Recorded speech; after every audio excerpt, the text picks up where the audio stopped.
మేము అడిగినాం స్పష్టంగా 2024-25లో మీకు వచ్చినటువంటి దరఖాస్తుల గురించి ఇలాంటి చెప్తలేరు అధ్యక్ష.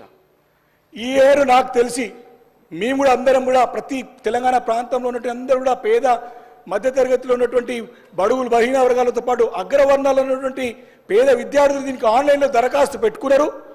పేపర్లో కూడా ఎంక్వైరీ జరిగింది, కానీ ప్రభుత్వం నుంచి మాకు ఎలాంటి సంకేతం లేదు కాబట్టి ఈ సంవత్సరానికి ఎలాంటి శాంక్షన్స్ ఇవ్వలేదని చెప్పి క్లియర్ కట్గా పేపర్లో వచ్చిన సంగతి నేను మీ ద్వారా నేను మంత్రి గారి దృష్టికి తీసుకొస్తున్నాను అధ్యక్ష.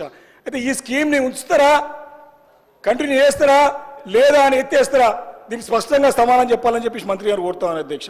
ఎందుకంటే భవిష్యత్ తరాల గురించి పెట్టుబడి విద్యార్థులపైన చెప్పేసి ముఖ్యమంత్రి గారు అన్నారు, కానీ భవిష్యత్ తరాల వారిది మరి ప్రశ్నార్థకంగా అంధకారంగా కనపడుతోంది ఈ యొక్క చర్య వల్లని చెప్పి చెప్పక తప్పదు అధ్యక్ష.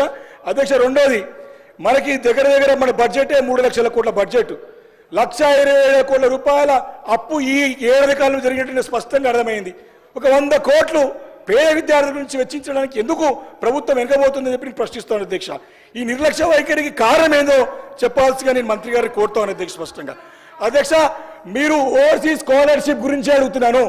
ఓవర్సీస్ స్కాలర్షిప్లో మీరు ఇచ్చినట్టు మేనిఫెస్టోలో ఈ పేద మధ్యతరగతి అన్ని వర్గాల ప్రజలకు అధ్యక్ష, ఎస్సీ ఎస్టీ బీసీ మైనార్టీలో ఉన్నటువంటి అగ్రవర్ణాల పిల్లలందరూ కూడా 20 లక్షల నుంచి 25 లక్షల రూపాయలు చేస్తా అని చెప్పేసి మాట ఇచ్చి ఇప్పటి వరకు దానికి కూర్చోలేదు అధ్యక్ష. కొత్త 5 లక్షలు ఎక్కువ, కానీ కొండ నాలుగకి మందేస్తే ఉన్న 4 కోట్లు పోయినట్టు ఉన్న సంవత్సరానికి స్కీమ్ పైసలు లేవు అధ్యక్ష, ఉన్న పైసలు రాలే, ఇంకా దానికి సమాధానం చెప్పాలి అధ్యక్ష. 1098 మంది అసలు ఎత్తివేత గురించే లేనప్పుడు ఈ క్వశ్చన్లను ఎందుకు ఉత్పన్నమైతాయి? మీ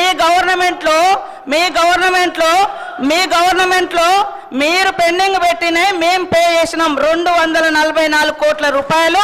మీరు పెండింగ్ పెడితే మేము వచ్చిన తర్వాత 140 కోట్ల రూపాయలు క్లియర్ చేయడం జరిగింది. ఇంకా ఎత్తివేత అనేది ఉంటే ఇంకా క్లియర్ ఎట్లా చేస్తాం సార్?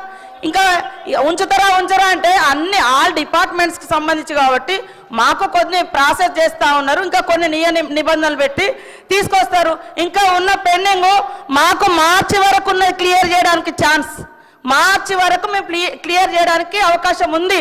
ఎత్తేస్తారా తీసేస్తారా ఈ క్వశ్చనే లేదు అసలు. అక్కడ పెండింగ్ ఉందని చెప్పిన 104 కోట్లు పెండింగ్ ఉంది, 140 కోట్లు క్లియర్ చేసినాం.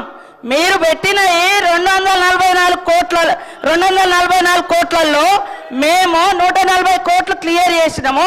ఈ ఇయర్లో ఇంకా 104 కోట్లు మార్చి వరకు మేము పే చేసుకోవడానికి అకాడమిక్ ఇయర్ మాకు అవకాశం ఉంది, మేము క్లియర్ చేస్తాం అవి కూడా.